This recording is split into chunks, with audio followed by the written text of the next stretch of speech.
every year. So you don't get the sun on his head. But next year. What's happening? Hi, Gary.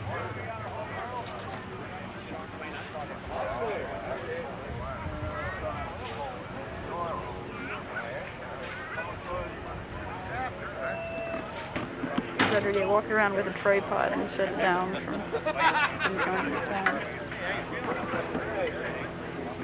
Pass. You're okay. Anyone that does not have a pit pass, we're going to ask you to leave the pit area at this time, and like I just said, you can come back in after track time for conversation or pit pass or for pictures or whatever.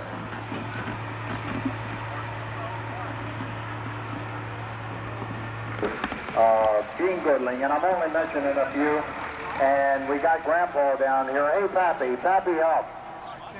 How you doing? Let's give Pappy a hand. He made it another year.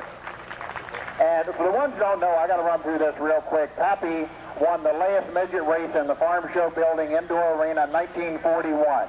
I promoted a show in February of this year. Pappy made 10 laps in the same car 50 years later. And you think that, and when it was over, he said, Diz, you're a great guy for giving me the opportunity. I couldn't even talk. I was cold. You know, here I am old, but not like Pappy, and he's still going strong. So, and Tommy, all the guys. But we're here for that, to have fun. When you're on the track, let's keep that in mind. No racing. I got a 40-mile-an-hour limit, and somewhere in that area. You know, we're not going to put the thumb down unless you goof up. But we're not going to have any problems.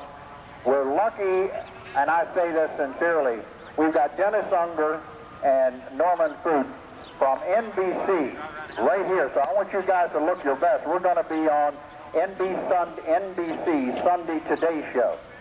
And thank you guys for coming, because this is what we need. I think Dennis said he had been a member 3 or 4 years and never been here because he believed in the restoration and the continuance of history of auto racing. So be on your best behavior, because when you're on Sunday morning NBC, you don't want to say, oh shit, I shouldn't have done that. You know what I mean? So let's have a good time today. We're going to play it by ear to a degree. Bill and I talked, we're going to run midgets, the stock cars first, then the midgets, and sprint cars 30 by 90s together, and the two speedsters we're going to let run together, and we'll fit that in whenever. We're going to give you plenty of time. So I don't know if Bill has anything to say or not, but let's keep it clean and green and have a good time today. Thanks, Diz. I really don't have too much to say.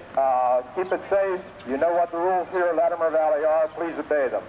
We're going to try one division of stock cars and one division of midgets to start out. We have a lot of cars here today, and we thank you all for coming. We just want to see how it works out. We may have to split those divisions as the day goes on. We have 2 full days, so we should have plenty of track time for everyone. As Diz said, the 2 speedsters we have will run as a separate division. I just want to bring to your attention one thing that occurred at Port Royal Speedway, and I think this is a signal for the future. We were informed at the conclusion of our show at Port Royal Speedway 3 weeks ago that we would not be permitted to run on the track unless the drivers had fire retardant driver's suits. So for Port Royal Speedway next year, this is just a warning, you must have a fire retardant driver's suit to be on that track for our exhibition. I have a feeling that we're going to have that rule imposed by K&K and Mountain Insurance throughout our event. It hasn't been imposed yet, but I have a feeling that next year we're going to be facing it. So that's just something for the future. Fire retardant clothing for activities everywhere will probably be mandated. It is now mandated for next year's show at Port Royal. So just a warning to all of you. Have fun, be safe, and we'll talk to you as the show goes on. Thanks. Right. Bill Wright. Can you hear me up there, Bill? Yes. All right. Ladies and gentlemen, we ask you to join us in standing with great pride